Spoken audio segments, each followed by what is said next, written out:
បាទមិនមាននំសំណាងក៏សូមជម្រាបសួរបងប្អូនពុកម៉ែមីទាំងអស់គ្នាជាទីនឹករលឹកនិងជាទីគោរពស្រឡាញ់រាប់អាន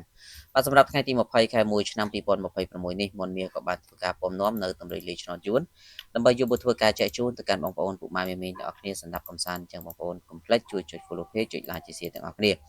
សម្រាប់ម៉ោង10កន្លះព្រឹកនេះពុកម៉ែមីលោកយាយតាទាំងអស់គ្នាសូមលេងខ្ទង់20និងសូមធ្វើការលេងខ្ទង់60បាទសម្រាប់ខ្ទង់20យើងបុក21 26បាទត្រេ ABCD ហើយចំណែកខ្ទង់60វិញគឺយើងលេង64និង67បាទសម្រាប់លេងនៅម៉ោង10កន្លះសម្រាប់ម៉ោង1កន្លះនិងម៉ោង4កន្លះគឺជាម៉ោង VIP ម៉ោងពិសេសសម្រាប់បងប្អូនដែលចង់បានលេខពិសេសអាចធ្វើការឆាតចូលប្រអប់សារឬក៏ឆាតចូល page ទាំងអស់គ្នាសេវាត្រឹមតែ50000ទៀតទេឆ្នោតចិញ្ចឹមទៅយកសេវាតាមក្រោយស៊េរីឯតម្រុយសម្រាប់ម៉ោង6កន្លះវិញយើងលេងខ្ទង់8និងលេងខ្ទង់60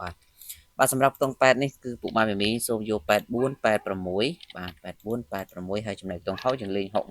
62បាទដើម្បីធ្វើការផ្សងសំណាងនៅម៉ោង6កន្លះពុក ABCD អរគុណពុកម៉ែមីជូនពរសំណាងល្អត្រូវឆ្នោតទាំងអស់គ្នាសូមគោរព